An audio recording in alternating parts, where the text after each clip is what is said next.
दोस्तों, आज इस वीडियो के माध्यम से हम लोग जानेंगे कि अटेस्टेशन फॉर्म यानी कि सत्यापन प्रपत्र कैसे भरते हैं। जैसे कि आपको पता है कि किसी भी गवर्नमेंट सेक्टर को जब आप जॉइन करने जाते हैं, तो आपको जॉइनिंग से पहले आपको सत्यापन प्रपत्र जमा करना होता है, यानी कि आपको अटेस्टेशन फॉर्म देना होता है और इसमें आपकी पूरी डिटेल सही-सही तरीके से भरने होते हैं। जैसे कि आप यहाँ पे देख रहे हैं कि वार्निंग में लिखा हुआ है कि the furnishing of false information और the suppression of any factual information in the attestation form would be a disqualification and is likely to be render the candidate unfit for the employment under the government। यानी कि अगर आप किसी भी तरह के information गलत देते हैं या छुपाते हैं, तो आपको बाद में आपको गवर्नमेंट सेक्टर से निकाला भी जा सकता है, यानी कि आपको जॉब से निकाला जा सकता है। उसी तरह से सेकंड में भी बोला गया कि किसी भी तरह के आपके ऊपर केसेस मुकदमे कुछ भी हैं, तो आप उसे सही-सही तरीके से आप इन्फॉर्म करें, अदरवाइज़ आपको बाद में ये सब चीज़ें अगर पता चलती हैं, तो आपको जॉब से निकाल दिया जाएगा, टर्मिनेट कर दिया जाएगा। उसके बाद दोस्तों आप अपना affix signed passport size photo जो है यहाँ पे पेस्ट कर लेंगे। नेक्स्ट दोस्तों 1 नंबर में यहाँ पे कैंडिडेट का जो नाम होगा वो फुल होगा और कैपिटल लेटर में होगा। उसके बाद से दोस्तों सेकंड में उनका जो कैंडिडेट होंगे उनका प्रेज़ेंट एड्रेस फ़िल अप करना होगा। अगर थर्ड नंबर में बोला गया है कि उनका होम एड्रेस, अगर आपका प्रेज़ेंट एड्रेस और होम एड्रेस डिफरेंट है तो आप अपना एड्रेस दोनों देंगे।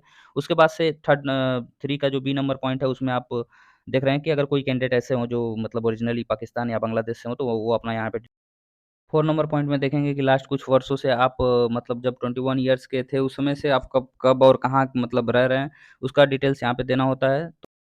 आप वहाँ पे कब से कब तक रहे हैं, तो अगर मान लीजिए आप किस समय से रह रहे हैं और कब तक रह रहे हैं, तो उसका डिटेल्स देना होता है। जैसे यहाँ पे मान लीजिए कि अगर आप 2005 से रह रहे हैं, तो 2005 लिखना होगा और अभी तक रह रहे हैं, तो अभी टिल नाउ लिख सकते हैं। उसके बाद से वहाँ का आपका रेजिडेंशियल एड्रेस देना होता है, यानी कि आपका वहाँ का पूरा पता देना होगा। उसके बाद से आपका डिस्ट्रिक्ट हेडक्वार्टर के साथ यहाँ पे आप मेंशन कर सकते हैं, यानी जैसे लिखा ही है कि name of the district headquarter of the place mentioned in the preceding column. उसके बाद दोस्तों 5 नंबर में आपके जो एलाइज़ होते हैं उनके डिटेल्स भरने होंगे, जैसे कि इनका जो नेशनैलिटी है, डोमिसाइल है, प्लेस ऑफ बर्थ है, ऑक्यूपेशन है, present address, postal address, permanent address जो भी है, इन सब चीज़ों को आपको डिटेल्स में फ़िल अप करने होंगे, तो इसे आप फ़िल अप कर लेंगे। जैसे कि 1 नंबर में आपका बोला गया है फादर नेम फुल में, उसके बाद मदर नेम, फिर उसके बाद वाइफ़ अगर आपकी है, तो वाइफ़ का डिटेल्स यहाँ पे आप दे सकते हैं। अगर कोई गर्ल्स हैं, तो अपने हस्बैंड का भी यहाँ पे नाम दे सकते हैं। उसके बाद से आपके ब्रदर डिटेल्स और सिस्टर डिटेल्स देने होते हैं। उसके बाद 5 का ए में जो फ़िलअप करना है कि अगर आपके कोई डॉटर्स या सन अगर किसी भी मतलब अदर कंट्री में अगर फ़ॉरेन गए हैं पढ़ने, तो उनके डिटेल्स देने होते हैं। तो ऐसा अगर नहीं है तो आप इसे एनए करके यहाँ पे छोड़ सकते हैं। उसके बाद से आपका 6 नंबर में जो बोला गया है वो बोला गया है कि आपकी नेशनैलिटी क्या है। उसके बाद से 7 का ए, बी में दिख रहे हैं कि ए में डेट ऑफ बर्थ बोला गया है तो आप दे सकते हैं। उसके बाद से प्रेज़ेंट एज माँगा गया है तो प्रेज़ेंट एज भी आप यहाँ पे फ़िलअप कर सकते हैं। उसके बाद से यहाँ सी नंबर में देख रहे हैं कि एज एट मैट्रिकुलेशन, यानी कि 10th पास के समय आपका एज क्या था, उसे आपको यहाँ पे फ़िलअप करना है। जिसके जो रहेंगे वो फ़िलअप कर लेंगे। उसके बाद से 8 के पॉइंट में ए, बी, सी तीनों दिया हुआ है, जिसमें आपका बोला गया है place of birth, district and state which you belong, district and state to which your father originally belong, यानी इस तरह के आपके जो भी डिटेल्स माँगे गए हैं, वो आप यहाँ पे आसानी से भर सकते हैं। उसके बाद से 9th नंबर में जो बोला गया है कि आपका रिलीजन क्या है, तो अगर आप हिंदू हैं तो हिंदू, मुस्लिम हैं तो मुस्लिम, सिख, ईसाई जो हैं आप यहाँ पे फ़िलअप करेंगे। उसके बाद से पूछा गया कि are you a member of SC ST? अगर आप एससी/एसटी हैं तो येस करेंगे, अगर नहीं है तो नो करेंगे। उसके बाद से 10th नंबर में बोला गया दोस्तों कि educational qualification showing place of education with years in school and colleges since 15th years of age, तो यहाँ पे आप अपना जो भी पढ़ाई किए हैं, वहाँ के स्कूल विथ एड्रेस माने या कॉलेज जो भी रहे होंगे, एड्रेस के साथ यहाँ पे आप फिल अप कर लेंगे। उसके बाद से डेट ऑफ एंटरिंग बोला गया है, तो यानी कि आप जब उ उस एजुकेशन के लिए आप एंटर किए होंगे स्कूल में, तो वो ईयर देना है। उसके बाद से आप जब लीव किए होंगे, यानी जब पास आउट किए होंगे वहाँ से, तो वो उसका ईयर और डेट देना है। तो यहाँ पे आप बेसिकली डेट किसी को मतलब याद नहीं रहता, वैसे आपके जो मार्कशीट होते हैं उसमें डेट भी मेंशन होते हैं, तो आप डेट भी यहाँ पे दे सकते हैं। उसके बाद से आप कौन से एग्ज़ाम पास किए इसको आपको यहाँ पे मेंशन करने होंगे। उसके बाद दोस्तों 11 नंबर पॉइंट में बोला गया है कि अगर आप कोई स्टेट गवर्नमेंट या सेंट्रल गवर्नमेंट या कोसी गवर्नमेंट का अगर कोई जॉब किए थे या करते थे, तो वो उसका पूरा डिटेल्स आपको यहाँ पे भरना होगा। अगर आप जॉब किए हैं तो पूरा डिटेल्स आप भर सकते हैं, अगर नहीं किए हैं तो नो यहाँ पे लिख सकते हैं।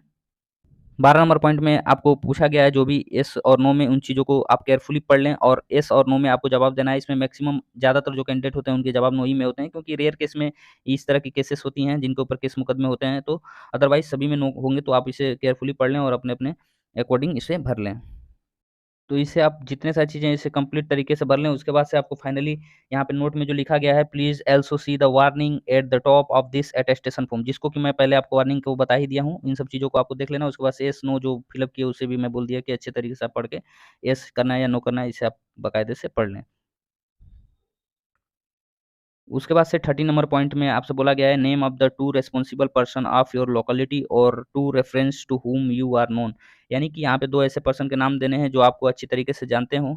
तो दोस्तों यहाँ पे उनके भी नाम आप यहाँ पे दे दें। उसके बाद से दोस्तों यहाँ पे एक चीज़ लिखा हुआ है कि आई certified that the foregoing information is correct and completed to best of my knowledge and belief. I am not aware of any circumstances which might impair my fitness or employment under the government। इसके बाद आपको यहाँ पे sign कर लेने हैं, जैसे कि यहाँ बोला गया है सिग्नेचर ऑफ द कैंडिडेट। यानी कि आप जितनी इन्फॉर्मेशन दें यहाँ पे अपने तरीके से अच्छे से पढ़ के दें और सही दें, नहीं तो बाद में आपको इसको लेकर के प्रॉब्लम क्रिएट हो सकते हैं। उसके बाद से आपका प्लेस जो होगा प्लेस और डेट, जिस डेट में आप फिल अप कर रहे होंगे अटेस्टेशन फॉर्म को, उसको आप वहाँ दे देंगे।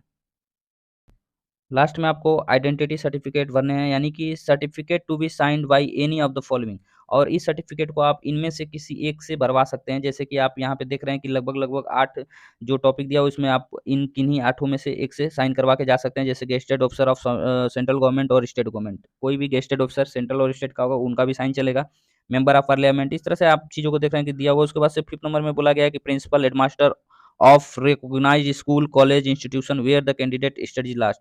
अगर आप जहाँ लास्ट स्टडी किए हैं, जहाँ मान लीजिए आईटीआई किए हैं या कॉलेज किए हैं या एचएस किए हैं, तो वहाँ से आप अपने हेडमास्टर से भी इन सब चीज़ों पे साइन करवा सकते हैं। उसके अलावा आप पोस्ट मास्टर जो इसके अंदर एलिजिबल होंगे, उसके बाद से ब्लॉक डेवलपमेंट ऑफिसर से भी करवा सकते हैं, उसके बाद से पंचायत इंस्पेक्टर से भी आप साइन करवा सकते हैं।